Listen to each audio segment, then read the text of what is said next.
ආයුබෝවන් ආදරණීය දුවේ පුතේ.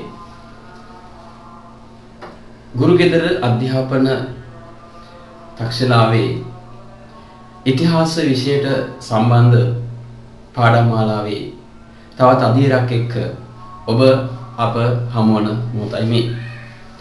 විශේෂයෙන් පසුගිය පාඩම් මාලාවේදී නැත්නම් පසුගිය වතාවේදී අපි ඉතිහාසය පාඩමට සම්බන්ධව බ්‍රිතාන්‍යයන් මේ ශ්‍රී ලංකා රාජ්‍යයේ බලය පිහිටුවා ගැනීම හා සම්බන්ධ වැදගත් කාරණා කිහිපයක් සාකච්ඡා කළා. එහිදී අපි බ්‍රිතාන්‍යයන් මේ ශ්‍රී ලංකා රාජ්‍යයේ බලය පිහිටුවා ගැනීමට බලපෑ ප්‍රධානතම හේතු සාධක මොනවාද කියන කාරණය අධ්‍යයනයට ලක් කළා ඔබට මතක ඇති. එහිදී අපි විශේෂයෙන් සඳහන් කළා ප්‍රධාන කාරණා දෙකක් ඒ සඳහා බලපෑ බව. එකක් ශ්‍රී ලංකාවේ පිහිටීමේ ඇති වැදගත්කම.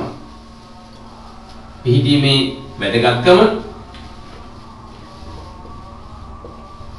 ඒ වගේම ශ්‍රී ලංකාවේ වෙළඳ ද්‍රව්‍ය ලබා ගන්නට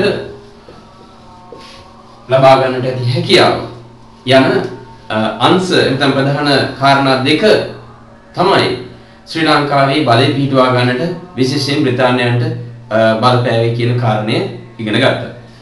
ඒ වගේම අපි විශේෂයෙන් ඉගෙන ගත්තා ශ්‍රී ලංකාවේ පිහිටීම හා සම්බන්ධයෙන් කතා කරද්දී බ්‍රිතාන්‍යයන්ට මේ ශ්‍රී ලංකා ද්වීපයේ පිහිටීමේ ඇති වැදගත්කම් අතර ශ්‍රී ලංකාව තුළ පිහිටා තිබෙනා වූ වරායන් වල ඇති විශේෂතාවය විශේෂයෙන් ශ්‍රී ලංකාව වටේටම වරායන් පිහිටා තිබීම ඒ වගේම ඒ අතර ස්වභාවික වරායක් වූ ත්‍රිකුණාමල වරාය මේ ලංකාවේ පිහිටා තිබීම විශේෂ වැදගත්කමක් වුණා බ්‍රිතාන්‍යයන්ට මේ රාජ්‍යය අත්පත් කර ගන්නට. එහිදී ත්‍රිකුණාමල වරායෙහි ඇති වැදගත්කම් මොනවාද යන පිළිබඳව අපි පසුගිය පාඩමේදී විශේෂ අධ්‍යයනයට ලක් කළා. අද දවසේ මා බලාපොරොත්තු වෙනවා බ්‍රිතාන්‍යයන් මේ ශ්‍රී ලංකාව කෙරෙහි සිය අවධානය යොමු කරලා ඊට පස්සේ බ්‍රිතාන්‍යයන් මේ රටේ රාජ්‍ය බලය දිනා ගන්නට කටයුතු කළ ආකාරය විශේෂයෙන් ශ්‍රී ලංකාවේ මුහුදුබඩ කලාපයේ රාජ්‍ය බලය ලබාගත් ආකාරය පිළිබඳව ඔබ දැනුවත් කරන්නට. ඒ අනුව දැන් මා සූදානම් වෙනවා බ්‍රිතාන්‍යයන් ශ්‍රී ලංකාවේ මුහුදුබඩ පළාතෙහි රාජ්‍ය බලය පිහිටුවා ගන්නට කටයුතු කළ ආකාරය පිළිබඳව ඔබ දැනුවත් කරන්න. බ්‍රිතාන්‍යයන් ශ්‍රී ලංකාවේ මුහුදුබඩ පළාත්වල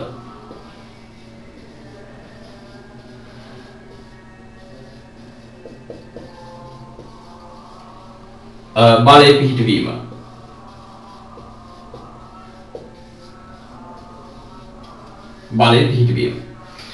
ආදරණීය දුව පුතේ බ්‍රිතාන්‍යයන් ශ්‍රී ලංකාවේ විරලබඩ කලාපයේ රාජ්‍ය බලය තහවුරු කර ගැනීම හා සම්බන්ධයෙන් කතා කිරීමේදී විශේෂයෙන් අපි සිහිපත් කළ යුතුයි 1789 වර්ෂය මේ තමයි දුවේ පුතේ ප්‍රංශ විප්ලවය ආරම්භ වුණු වර්ෂය. ප්‍රංශ මහ විප්ලවය ආරම්භ වුණු වර්ෂය 1789 ප්‍රංශ විප්ලවය ආරම්භ වෙනවා. එහිදී සිදුවන්නේ ප්‍රංශයේ විසින් රාජාණ්ඩු වලට එරෙහිව සටන් කිරීම. ඒ අනුව ප්‍රංශය පළමුවෙන්ම සිය මෙහෙයුම් දියත් කරන රාජාණ්ඩුව බවට පත්වන්නේ ඕලන්දය.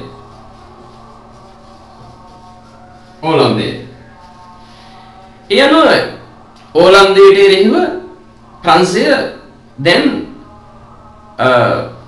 තමන්ගේ සටන් දියත් කරනවා. දැන් ඕලන්දය ප්‍රංශයට මුහුණ දීමට නොහැකි තත්ත්වයකට පත් වෙනවා.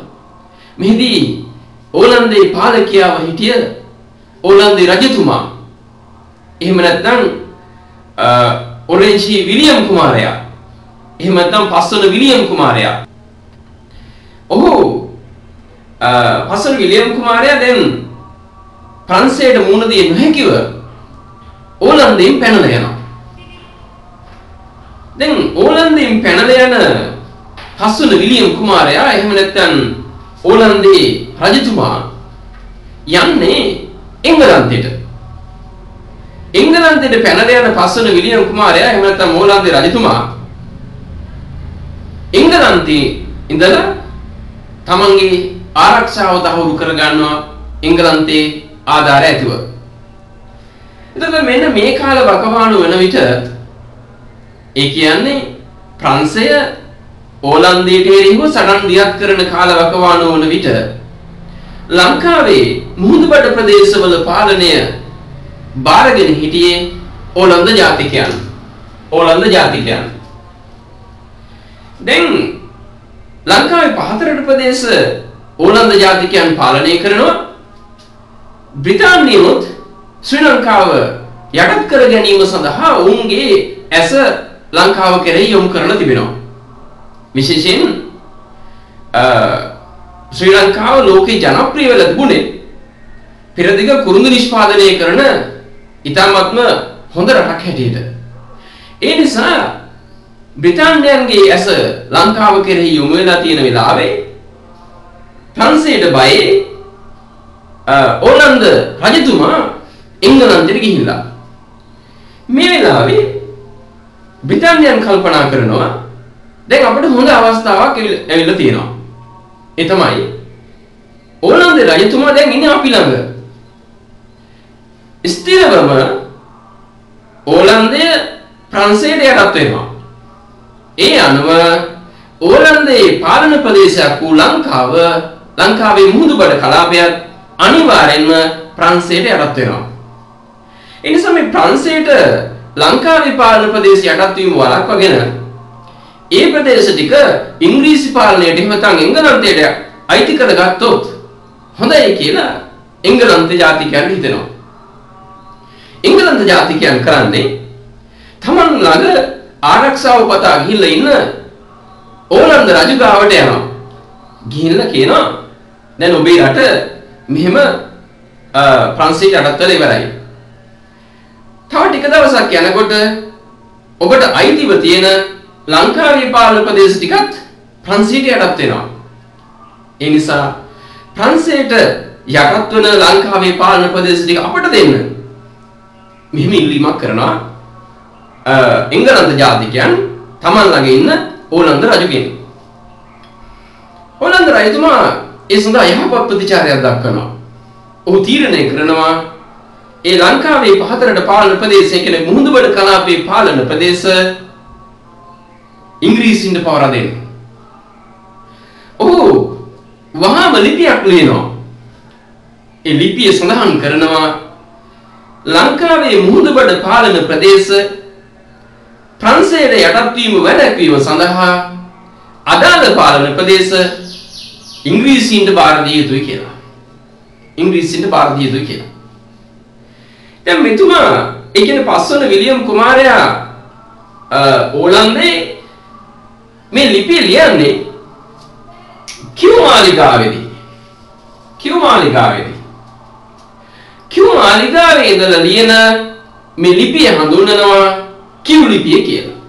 කිව් ලිපිය කියලා. දැන් කිව් ලිපිය ලියාගෙන ඉංග්‍රීසියෙන් ඒ ලිපියත් අරගෙන ලංකාවට එනවා. ලංකාවට ඇවිල්ලා ලංකාවේ මුහුදුබඩ කලාපයේ පාලනය කරන පාලකයා හමු වෙනවා. මේ කාලවකවානු වෙන විට ලංකාවේ මුහුදුබඩ කලාපය පාලනය කළ ඕලන්ද පාලකයා වුණේ ෆන් එන්ගල්බෙග්.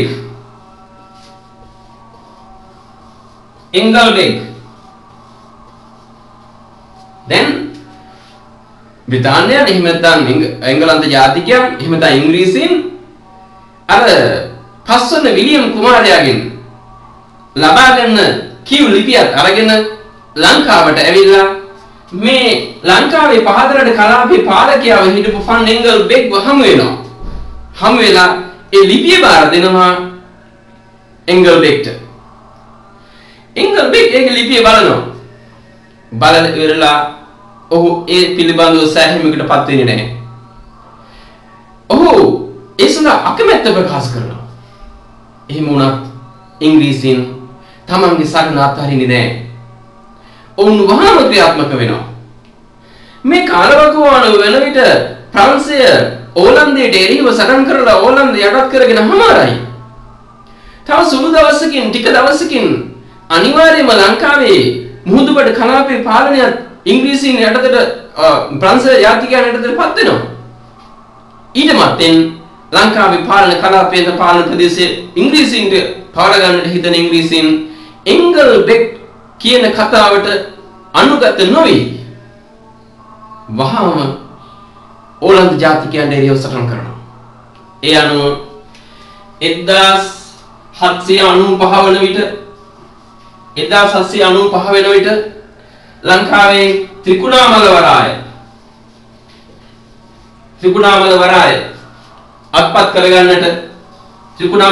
අත්පත් කරගන්නට ඉංග්‍රීසියෙන් හැකියාව ලැබෙනවා. ඊට පස්සේ ලංකාවේ යාපනයේ ඉඳලා ඒ වගේම කොළඹ ගාල්ල මේ ආදි වශයෙන් ලංකාව වටේටම තියෙන වරායන් සියල්ල අත්පත් කර ගන්නවා. ඒ අනුව ලංකාවේ මුහුදුබඩ කලාපයේ පුරාම විසිර තිබුණ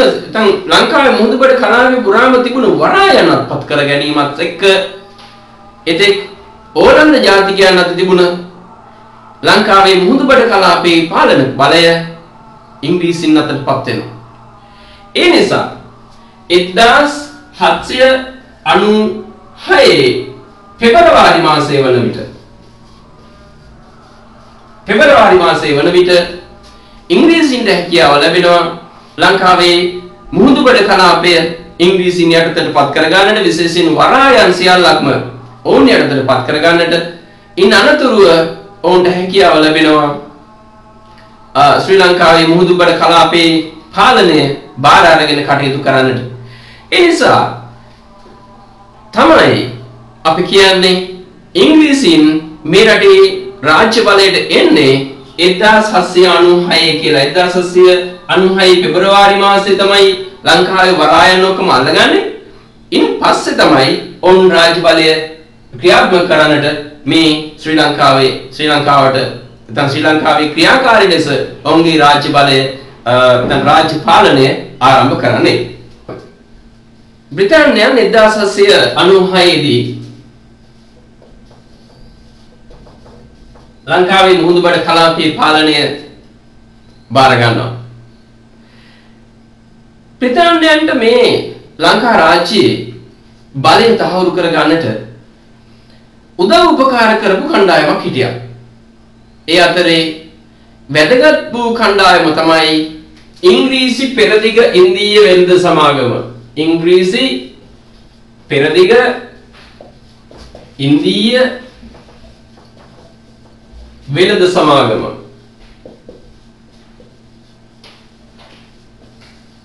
ඉංග්‍රීසි පෙරදිග ඉන්දීය වෙළඳ සමාගම.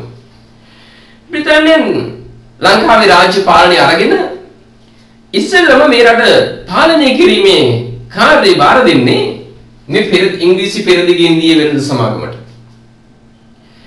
දැන් පෙරදිග ඉන්දීය වෙළඳ සමාගමට ලංකාවේ පාලනය බාර දීලා ඉංග්‍රීසින් නිහඬව බලන් ඉන්නේ නැහැ.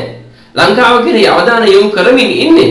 ඒ දැන් පාලනය බාර ගන්න පෙරදිග ඉන්දීය වෙළඳ සමාගම පාලන කටයුතු කරගෙන යන්නට හිතනවා. එහිදී ඔවුන්ට දැනෙනවා එක වැදගත් කාරණයක්. ඒ තමයි ඉංග්‍රීසින් මේ රටේ පාලනය Tamanට බාර දුන්නට ඔවුන් සදාකාලිකව මේ රට පාලනය කරන්න ඉඩ දෙන්නේ නැහැ. අනිවාර්යෙන්ම ටික කාලයක් විතරයි ඔවුන්ට මේ රටේ පාලනය දියත් කරන්නට අවස්ථාව ලැබෙන්නේ. ඒ නිසා Tamanට ලැබුණ අවස්ථාවෙන් උපරිම ප්‍රයෝජන ගන්නට හිතන පෙරදිග ඉන්දීය වෙළඳ සමාගම Tamanට අවශ්‍ය විදිහට මේ රටේ පාලන කටයුතු ගෙන යන්නට කටයුතු සංවිධානය කරනවා. ඒ අනුව එදා බ්‍රිතාන්‍යයන් ගෙන් පාලනය පළමුව ලබා ගන්න පෙරදිග ඉන්දිය වෙළඳ සමාගම අරගෙන යන පාලනය එවක මදුරාසී ක්‍රියාත්මක වූ පාලන ක්‍රමය කියලා කියන්නේ. ඒ අනුව මේ පාලන ක්‍රමය හඳුන්වනවා තවත් නමකින් මදුරාසී පාලනය කියලා. මදුරාසී පාලනය. ඒ අනුව ඉංග්‍රීසින් නැත්නම් පෙරදිග ඉන්දිය වෙළඳ සමාගම පළමුව මදුරාසියේ ක්‍රියාත්මක වන පාලන ක්‍රමය මේ රටේ ස්ථාපිත කරන්නට කටයුතු සංවිධානය කරනවා. මදුරාසියේ ක්‍රියාත්මක වුණ බදු එකතු කිරීමේ ක්‍රමය. බදු එකතු කිරීමේ ක්‍රමය ලංකාවට හඳුන්වලා දුන්නා. ඒ වගේමයි එවක මදුරාසියේ ක්‍රියාත්මක වුණ බදු එකතු කිරීමේ ක්‍රමයට දායක වුණ නිලධාරීන් මේ රටේ බදු එකතු කිරීම සඳහා තෝරාපත් කරගත්තා. විශේෂයෙන් දේශීය නිලධාරීන් හිටියා. නමුත් මේ දේශීය නිලධාරීන් ඉද්දී මදුරාසීන් ගෙන්නපු නිලධාරීන් අවු මිල්දාරවරු මේ රටේ පාලනයට පත් කරා. අවු මිල්දාරවරු මේ රටේ පාලනයට සම්බන්ධ කරගෙන බදු එකතු කිරීමේ කාර්යය දියත් කරන්නට ඉංග්‍රීසියෙන් කටයුතු සංවිධානය කරනවා. ඒ වගේමයි ලංකා සමාජයේ ඒ කාලවකවානුව වන විට වසර දහස් ගණනක රාජාණ්ඩු සම්ප්‍රදායක් තමයි මේ රටේ ක්‍රියාත්මක වෙමින් තිබුණේ. දැන් මේ රාජාණ්ඩු සම්ප්‍රදායක සම්ප්‍රදායක් යටතේ මේ රටේ මිනිස්සු හුරු වෙලා හිටියේ බණ්ඩ හුමාරු ආර්ථිකයකට. ඒ නිසා එදා රජුට බදු ගෙව්වේ බණ්ඩවලින්. අපි හුරු වෙලා හිටියේ ඒ ක්‍රමයට.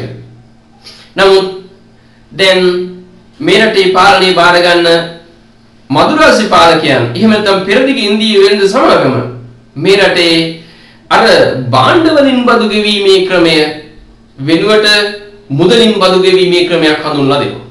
යන ප්‍රධාන කාරණා කීපයක් දැන් මම කිව්වා. එක මදුරාසියේ තිබුණ පාලන ක්‍රමය මේ රටේ ස්ථාපිත කළා.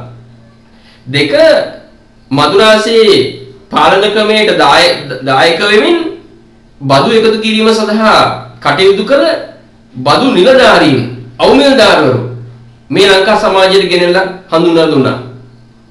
තුන්වෙනි කාරණය බාණ්ඩ වලින් බදු ගෙවීමේ ක්‍රමය වෙනුවට මුදලින් බදු ගෙවීමේ ක්‍රමයක් අපට හඳුන්වලා දුන්නා. ඒ වගේමයි මේ රටේ බදු එකතු කිරීමේ ක්‍රමය වෙන්දේසි කරා. දැන් බදු එකතු කරනවා. හැබැයි බදු එකතු කරන්න ඉස්සෙල්ලා අවශ්‍ය මුදල් පෙරදිග ඉන්දිය වෙළඳ සමාගමට වෙන්දේසියේ ගන්න අය කලින් ගෙවනවා. ඊට පස්සේ බදු එකතු කරනවා සාමාන්‍ය මිනිසුන්ගෙන් ඒ ගන්න මුදල සාමාන්‍ය වශයෙන් රුපියල් 100ක් බදු හැටියට අය කරනවා නම් අය කළ යුතු නම් වෙන්දේසියෙන් පස්සේ මිනිසුන්ගෙන් ඊට වඩා වැඩි මුදලක් අය කරනවා. බදු මුදල් බදු එකතු කිරීම වෙන්දේසිය විකිණීම හරහා ඒ වගේ දෙයක් තමයි සිද්ධ වුනේ. ඒ වගේමයි මේ ලංකා සමාජයේ ඒතේ ක්‍රියාත්මක වුණ බදු වෙනුවට නව බදු හඳුන්වා දෙන්න පටන් ගත්තා. පොල් ගස් 10කට වඩා වැඩියෙන් තියෙනවා නම් ඒ සඳහා බද්දක් අය කරා. සමහර විට ගෙඩි නැහැ. එන අස් වෙන්නේ නැහැ. සමහරට කනාඩු වෙච්ච පොල් ගස් ඒ බදු අය කරන්න කටයුතු කරනවා. ඒ වගේම රා අරක්කු බද්ද, ලුණු බද්ද, දුම්කල බද්ද ආදී බදු අය කරන්න පටන් ගත්තා. දැන් මේ ක්‍රියාවලියත් එක්ක ලාංකික සමාජයේ මිනිස්සුන්ට මේක දරා ගන්න බැරි තත්යකටපත් වුණා. තමන් උපයන මුදල ප්‍රමාණවත් නැහැ. මේ පෙරදිග ඉන්දිය වෙළඳ සමාගමට බදු ගෙවන්නත්. කන්න ඕනේ, අඳින්න ඕනේ, ගමන් වේදන් ඕනේ, බෙහෙත් ද්‍රව්‍ය ඕනේ, මේ සියලු දේ සඳහා වේදන් කළ යුතුයි. ඒ අතරතුර උපේන ආදායම ප්‍රමාණවත් නැහැ බදු ගෙවන්නත්. අසීමිත ලෙස බදු. ලංකාවේ පහතරට විශේෂයෙන් මුහුදුබඩ කලාපයේ මිනිස්සු මේක දරාගෙන හිටියේ බොහොම අමාරුයි. ඒ දින දින පීඩනයේ වැඩි වෙනකොට මේ දරා ගැනීම දෙදරා යන්නට පටන් ගත්තා. මිනිස්සුන්ට ඉවසා ගන්න බැරි තැන මිනිස්සු පෙරදිග ඉන්දිය වෙළඳ සමාගමට එරෙහිව සටන් කරන්න පටන් ගන්නවා. ඒ අනුව 1796 පෙරදිග ඉන්දිය වෙළඳ සමාගම මේ රටේ රාජ්‍ය බලය ලබා ගන්නවා. 1797 වන විටම පෙරදිග ඉන්දිය වෙළඳ සමාගමට එරෙහිව ලාංකිකයන් සටන් මගට බහිනවා. දැන් පෙරදිග ඉන්දිය වෙළඳ සමාගමට ලොකු ගැටලුවක්. මේ සටන මර්ධනය කරන්නට ඕනේ. ලංකාවේ සටන මර්ධනය කරන්නට පෙරදිග ඉන්දිය වෙළඳ සමාගම ක්‍රියාමාර්ගයක් අනුගමනය කරනවා. ලංකාවේ මිනිස්සු දියත් කරන සටන් ගරිල්ලා සටන් හැටියටයි හඳුන්වන්නේ. සංගෝ සිට පහර දීම. එලි පිට ගහ ගන්න දෙනව නම් ප්‍රශ්නයක් නැහැ. හැබැයි හැංගිලා ගන්න එක හරි භයානකයි. ඒ නිසා පෙරදිග ඉන්දිය වෙළඳ සමාගමට ලාංකිකයන් එක සටන් කරන එක එච්චර පහසු කාර්යයක් බවට පත් වුණේ නැහැ. කොහොම වුණත් ලංකාවේ විරලබඩ කලාපයේ ජනතාව අරගෙන ගිය අරගලය පෙරදිග ඉන්දිය වෙළඳ සමාගම ඉතාමත්ම අමානුෂික ලෙස මර්ධනය කරනවා. දැන් 1797 මේ සටන ක්‍රියාත්මක වෙමින් 96 පාර ගන්නවා. 97 වෙනකොට සටන පටන් ගන්නවා. 97 වාර්ෂය වෙනකොට සටන ඉක්මනටම ඉවර කරනවා. පොඩි ගැටලුවක් තියෙනවා. ඉංග්‍රීසි පෙරදිග ඉන්දිය වෙළඳ සමාගම අරගෙන ගිය පාලනය පිළිබඳව මේ රටේ මිනිස්සු සටන් මගට බහින්න හේතුවක් තියෙනවා.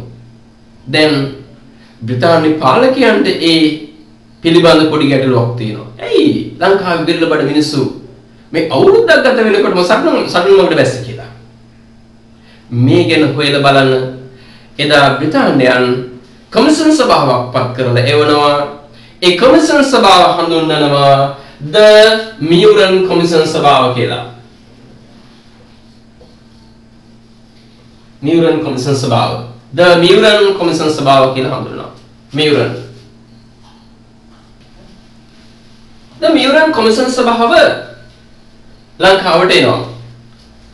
Muran Commission සභාව ලංකාවට ඇවිල්ලා පෙරදිග ඉන්දිය වෙළඳ සමාගමේ ක්‍රියාමාර්ගය පිළිබඳව සොයා බලලා ඒ හා සම්බන්ධ වාර්තාවක් ඉදිරිපත් කරනවා. ඒ අනුව බ්‍රිතාන්‍යයන්ට එපත එංගලන්ත ජාතිකයන්ට සිද්ධ වෙනවා ඉතින් තනිව මේ රටේ පහතරට කලාපයේ විශේෂයෙන් මුහුදුබඩ තීරයේ පාලනය කරපු පෙරදිග ඉන්දිය වෙළඳ සමාගම පාලනයට යම් වෙනසක් සිද්ධ කරන්න. ඒ අනුව 1798 වන විට පෙරදිග ඉන්දිය වෙළඳ සමාගමේ පාලනයට බ්‍රිතාන්‍ය කිරීටය එකතු වෙනවා. බ්‍රිතාන්‍ය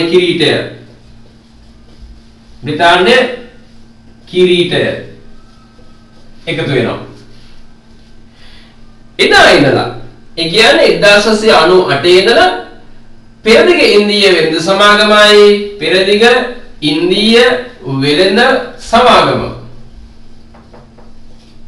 පෙරදිග ඉන්දිය වෙළඳ සමාගමයි මේ බ්‍රිතාන්‍ය කිරීටයයි එක්වගෙන යන පාලනයක් මේ රටේ ක්‍රියාත්මක වෙනවා. එය හඳුන්වනවා ද්විත්ව පාලනය කියලා. ද්විත්ව පාලනය අතට තියාගන්න. 1798 ඉඳලා ලංකාවේ පෙරදිග ඉන්දිය වෙළඳ සමාගමයි බ්‍රිතාන්‍ය කිරීටයයි එක්වගෙන යන පාලනයක් ක්‍රියාත්මක වෙනවා. ඒ හඳුන්වනවා ද්විත්ව පාලනය කියලා. මොනවාද? ද්විත්ව පාලනය. මේ රටේ ද්විත්ව පාලනය 1802 දක්වා ක්‍රියාත්මක වෙනවා. 1802 දක්වා මේ රටේ ද්විත්ව පාලනය ක්‍රියාත්මක වෙනවා. 1802 දී එතෙක් මේ රටේ පාලනයට විශේෂයෙන් මුහුදුබඩ කලාපයේ පාලනයට එකතු වුණ පෙරදිග ඉන්දිය වෙළඳ සමාගම මේ පාලනයෙන් ඉවත් කරනවා. ඉවත් කරලා 1802 දී මේ රටේ තනි පාලනයක් ගෙන යාම ආරම්භ කරනවා බ්‍රිතාන්‍ය කිරීටය මගින්.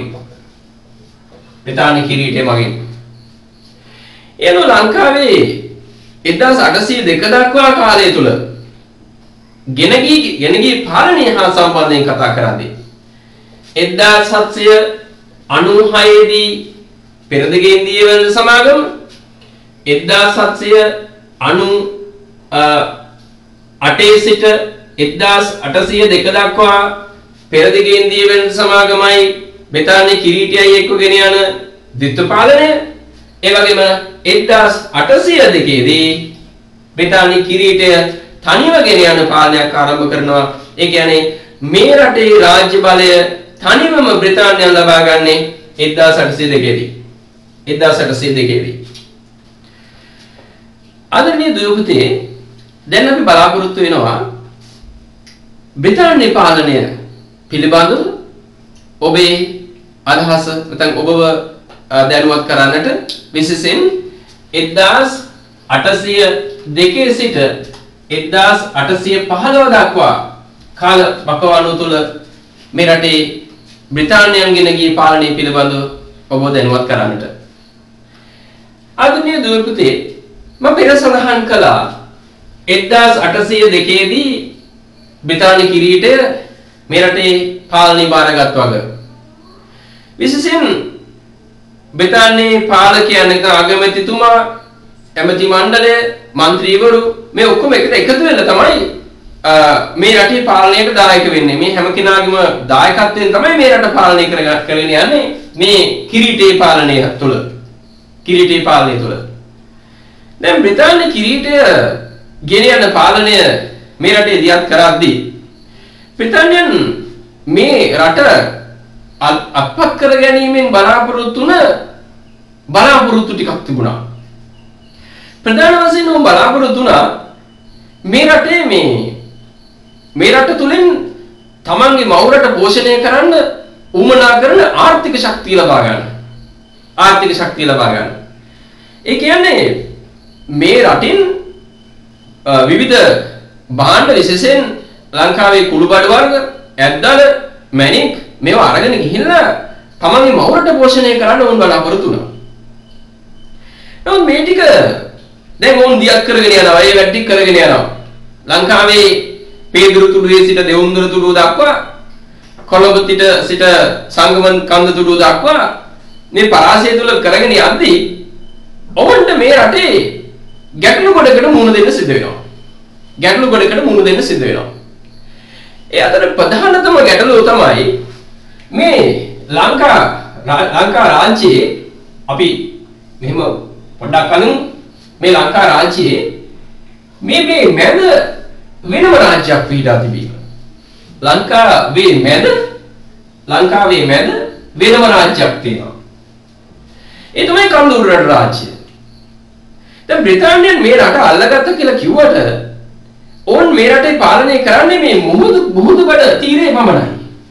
1802 දක්වාම ඔවුන්ට ලංකාවේ කඳුරු රට රාජ්‍යයට එන්නට අවස්ථාව සැලසුනේ නැහැ. දැන් මුහුදු බඩ කලාපයෙන් ඔවුන් ලබා ගන්න වෙළඳ ද්‍රව්‍ය අරගෙන ඔවුන් තමන්ගේ මවුරට ඒ වෙළඳ ද්‍රව්‍ය යවන්න උත්සාහ කරනවා. දැන් මේක කරගෙන යන්න ලොකු ගැටලුවක්. ඒ තමයි මේ රට මැද වෙනම රාජ්‍යයක් තිබීම. මේ රට මැද තිබුණ රාජ්‍ය කන්ද උඩරට රාජ්‍ය රට මැද තිබුණේ. රට මැද තිබුණ කන්ද උඩරට රාජ්‍ය වෙනම රාජ්‍යයක්. වෙරළබඩ රාජ්‍ය වෙනම රාජ්‍යයක්. ඇයි? වෙරළබඩ බ්‍රිතාන්‍යයන්ගේ, කන්ද උඩරට ලාංකිකයන්ගේ. මේ කන්ද උඩරට රාජ්‍යයේ වෙනම රජෙක් හිටියා. ඒ තමයි ශ්‍රී වික්‍රම රාජසිංහ රජුරෝ. රාජසිංහ රජු. ශ්‍රී වික්‍රම රාජසිංහ රජු නායක්කාර වංශික රජෙක්. නායක්කාර වංශිකයි. දැන් දියාගෙන නායක්කාර වංශික රජෙක්. ආදරණීය දුව පුතේ ලංකාවේ අන්තිම රජු වුණේ ශ්‍රී වීර පරාක්‍රම නරේන්ද්‍ර සිංහ රජු. ශ්‍රී වීර පරාක්‍රම නරේන්ද්‍ර සිංහ රජු.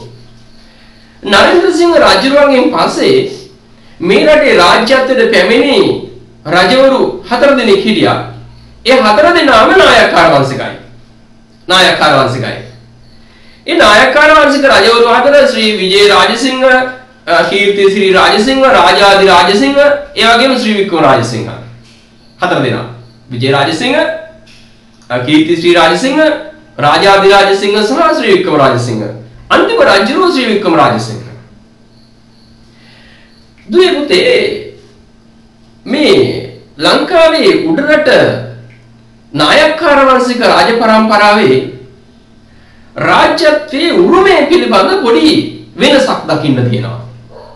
ඒ තමයි ලංකාවේ පාරම්පරික රාජ්‍යක්‍රමයේ අනුව සිංහල රාජ්‍යක්‍රමයේ අනුව පියාගෙන් පුතාට තමයි රජකම උරුමුනේ.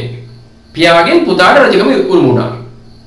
හැබැයි ලංකාවේ නායක්කාර වංශික රජ පරම්පරාවේ මේක වෙනස් වුණා. ඒ අනුව ලංකාවේ නායක්කාර වංශය අනුව රජුගේ බිරිඳගේ වැඩිමහල් සොයුරාට රජුගේ බිරිඳගේ වැඩිමහල් සොයුරාටයි රාජ්‍යත්වය හිමි වුණේ. ඒ අනුව ලංකාවේ උඩරට රාජ්‍යයේ අවසාන රාජ්‍යත්වය හිමිවන්නට තිබුණේ මුත්තුසාමි කුමාරයාට. මේ කාලවකවානුව වෙන විට ලංකාවේ උඩරට රාජ්‍යත්වයේ පිළිබඳව ලංකාවේ සිංහලයන් තුල ගැටලු ඇති වුණා. මම පෙර සඳහන් කළා වීර පරාක්‍රම නරේන්ද්‍ර සිංහ රජුව තමයි ලංකාවේ උඩරට හිටපු අවසාන සිංහල රජුව කියලා. ඊට පස්සේ රජ වෙනවා 4 දෙනෙක්. ඒ 4 දෙනාම නායක්කාර වංශිකයි. ඒ නිසා ලංකාවේ සිංහල ප්‍රභූන් බලාපොරොත්තු වුණා මේ නායක්කාර වංශික රජවරුන්ගේ මේ රටේ රාජ්‍යත්වය පැහැරගෙන ලංකාවේ සිංහලෙක් මේ උඩරට රජ වෙන්න ඕනේ කියලා. ඒ අනුව එදා සිංහලයන් උඩරට සිංහල නායකයන් කටයුතු කළා මේ රාජ්‍යත්වයේ උරුම විය යුතු මුත්තුසාමි කියන කුමාරයාට රජකම නොවේ. ඔහුගේ බාල සොහොයුරා වුණ කන්නසාමි කුමාරයාට රජකම ලබා දෙන්න. කන්නසාමි කුමාරයාට රජකම ලබා දෙන්න කටයුතු කළා. මේ ලංකාවේ පාලකයෝ හිතුවේ ලංකාවේ උඩරට සිංහල නායකයෝ හිතුවේ මේ දෙන්නගෙන් ඒ කියන්නේ මුත්තුසාමි සහ කන්නසාමි දෙන්නගෙන් මුත්තුසාමිට වඩා කන්නසාමි දුර්වලයි කියලා. දැන් දුර්වලයි රාජ්‍යත්වයට ආවම ඔහුගෙන් රාජ්‍ය පැහැර ගැනීම පහසුයි. එහෙම හිතලයි මේ මුත්තුසාමිට රජකම නොදී කන්නසාමි රජ කරවන්නට ශ්‍රී ලාංකික උඩරට ප්‍රභූන් තීරණය කරන්නේ. ඒ අනුව කන්නසාමි කුමාරයා තමයි අවසාන උඩරට රජු බවට පත් වෙන්නේ ශ්‍රී වික්‍රම රාජසිංහ නමින්. ශ්‍රී වික්‍රම රාජසිංහ නමින්. කන්නසාමි තමයි රජ වෙන්නේ ශ්‍රී වික්‍රම රාජසිංහ නමින්. කන්නසාමි කුමාරයාගේ සොහොයුරා වැඩිමහල් සොහොයුරා තමයි මුත්තුසාමි. දැන් කන්නසාමි කුමාරයා අවසාන උඩරට රජු හැටියට රජ වෙනකොට රාජ්‍යත්වය හිමි කරගන්නකොට අමනාප වෙනවා මුත්තුසාමි කුමාරයා. මුත්තුසාමි කුමාරයා අමනාප වෙලා ඉංග්‍රීසින්ට පැනලා යනවා. දැන් ඉංග්‍රීසින්ට 1802 ඉංග්‍රීසින් මේ රටේ හතරට කලාපේ රාජ්‍ය බලය ලබා ගන්නවා. ওই කාලේ වෙන විට ඉංග්‍රීසීනුත් මේ උඩරට වෙනම රාජ්‍යයක් තිබීමේ ගැටලුවට මුහුණ දෙමින් ඉන්නේ. මේ කාලවකවානුවේ උඩරට රාජ්‍ය තුල ඇතිවන මේ වගේ ගැටලු නිසා රාජ්‍යත්වයේ උරුමය පිළිබඳව ඇතිවන ගැටලු නිසා දැන් උඩරට රජකම හිමි වෙන්නට තිබු මුත්තුසාමි ඉංග්‍රීසින්ට පැනලා යනවා. දැන් උඩරට රාජ්‍යත් ලබා ගන්න ඉංග්‍රීසියෙන් හොඳ අවස්ථාවක් ඇවිල්ලා. උඩරට රාජ්‍ය ලබා ගන්න ඉංග්‍රීසියෙන් හොඳ අවස්ථාවක් ඇවිල්ලා. නමුත් ඊට පෙර ආතුවන් මුතුසාමි කුමාරයා ඉංග්‍රීසියෙන්ද පැනලා යන්නට පෙර ආතුවත් මේ ලංකාවේ උඩරට රාජ්‍ය දිනා ගැනීමේ අවස්ථාවට උඩරට රාජ්‍ය දිනා ගන්නට ඉංග්‍රීසියෙන් අවශ්‍යතාවය තිබුණා. ඉංග්‍රීසියෙන් අවශ්‍යතාවය තිබුණා. පළමුව අපි උඩරට රාජ්‍ය දිනා ගන්නට ඉංග්‍රීසියෙන්ට මොන වගේ අවශ්‍යතාවයක්ද තිබුණේ? එතන උඩරට රාජ්‍ය දිනා ගන්නට ඉංග්‍රීසියෙන්ට අවශ්‍ය වූයේ ඇයි කියන කාරණේ පිළිබඳව පළමුවෙන්ම අධ්‍යයනය කරමු.